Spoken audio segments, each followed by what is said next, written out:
Welcome back to Afternoon Express. Now, Open Streets is a global movement that seeks to maximize the power of streets as a public space and public resource. It started in Bogota, Colombia, 41 years ago, and it basically turns 120 kilometers of the city streets into a car-free space every Sunday and public holiday.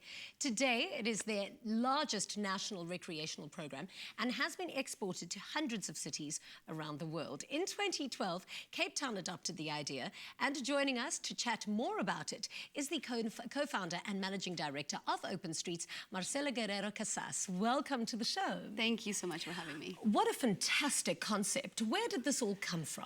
Well, I incidentally happened to meet the founder of Ciclovia in Colombia last year. He was an architect trained in the US, came back to Colombia and decided this whole thing about urban sprawl is nonsense. You know, we really need to rethink public space. And he went to the mayor and said, how about we shut down 15 kilometers of streets and get people on their bicycles? And it was that simple. They tried it, and it very quickly became a decree, or basically a bylaw in the city. And today it's a program, as you said, the largest recreational program in the country. Sure, but that must have taken some convincing. So, I mean, having that idea, knowing that it worked in Colombia, how did you then persuade the local government, I suppose, to then agree to it? Well, it's been sort of a two-pronged approach. The city of Cape Town has been involved from the beginning, and it is because of the city of Cape Town that we're able to do this. But it's been driven by citizens. So I spoke to many individuals who had an interest in the city more broadly, but specifically on public space. And the response was always, this is a great idea, it would be so cool to do it, let's try it. And that's what we did in 2013 in Ops, and we've been doing it in different parts of Cape Town.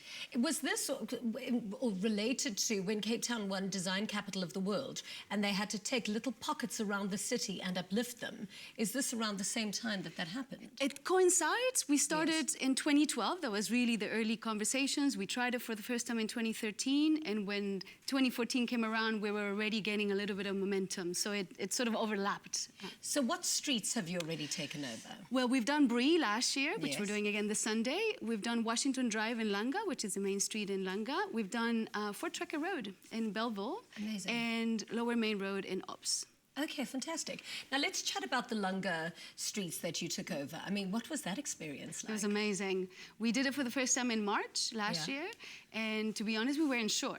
You know, we had a lot of support, but on the day, the number of people that came out, the kids, the number of activities that were on display was really inspiring. So much so that we went back in October last year, and actually November, and did it again. It seems to me that it will create such an amazing sense of community. But how is this different to your regular block party? Yeah, that's a very good question. We often say, well, it's not a festival, it's not a party, it's not a market, so what is it? And really, we're not changing anything about the street. We're simply taking cars out of the space. That is it. Obviously, because it's a short street in comparison to the Ciclovia model of Latin America, we find that people just come out in numbers, and they want to dance, and they want to perform, and they want to play, and almost there isn't enough space for things to happen. So it is a celebration of public space. That's the way we like to look at it. Maybe one key difference is that on the day, all the bylaws apply, so there's no drinking on the street, you know, there's no infrastructure. Really, the only change is the cars are out and people are in.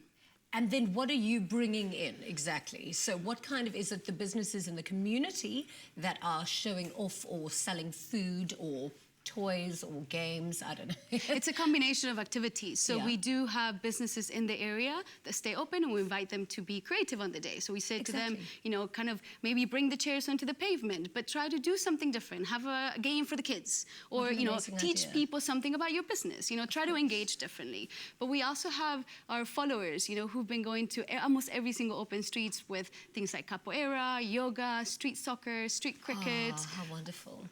Now, what criteria, I suppose, does an area need for you to be able to take over one of their streets? Like, are you considering moving to Johannesburg at any point and then doing the same thing there? Well, for us, any and every open streets could be open streets. Exactly. Obviously, there are restrictions. The experience we've had in Cape Town, which obviously differs from other cities, is that we need to select streets that are not a major artery, so that traffic is not going to be all of a sudden completely blocked. That has a nice mix of residents and businesses. Also, that has the potential for change. For us, that is really important. So we don't do open streets for the sake of playing on the street. It's really about how do we transform this space permanently. And if we find that there is that potential, then we can work with communities and civil society and government to do that. I love the fact that when these streets are more lived in by all of the communities, it automatically makes them a lot safer, don't you think? Because, you know, it's that old New York and Australian thing of the broken window system, that if you look after the area that you stay in, it tends to be, you know, a little bit safer. I think also something psychological happens when people are on the streets. When we first went to Langa, the SAPS officer was very nervous, and he said to us, you know, crime is really rife in this area, and I don't know about people drinking on the street, and we convinced them. We said, we have a plan, please let us try it. That same day, after open streets, he sent us a message saying, I cannot believe this. Okay, well, I'm coming. I'm going to be there this Sunday. You're going to be there with me? Absolutely. We're all going to enjoy it the whole way. Open Streets is happening this Sunday in Bree Street in Cape Town. So if you are around, definitely come check it out. It is absolutely wonderful. Right now, though, here's Bonnie.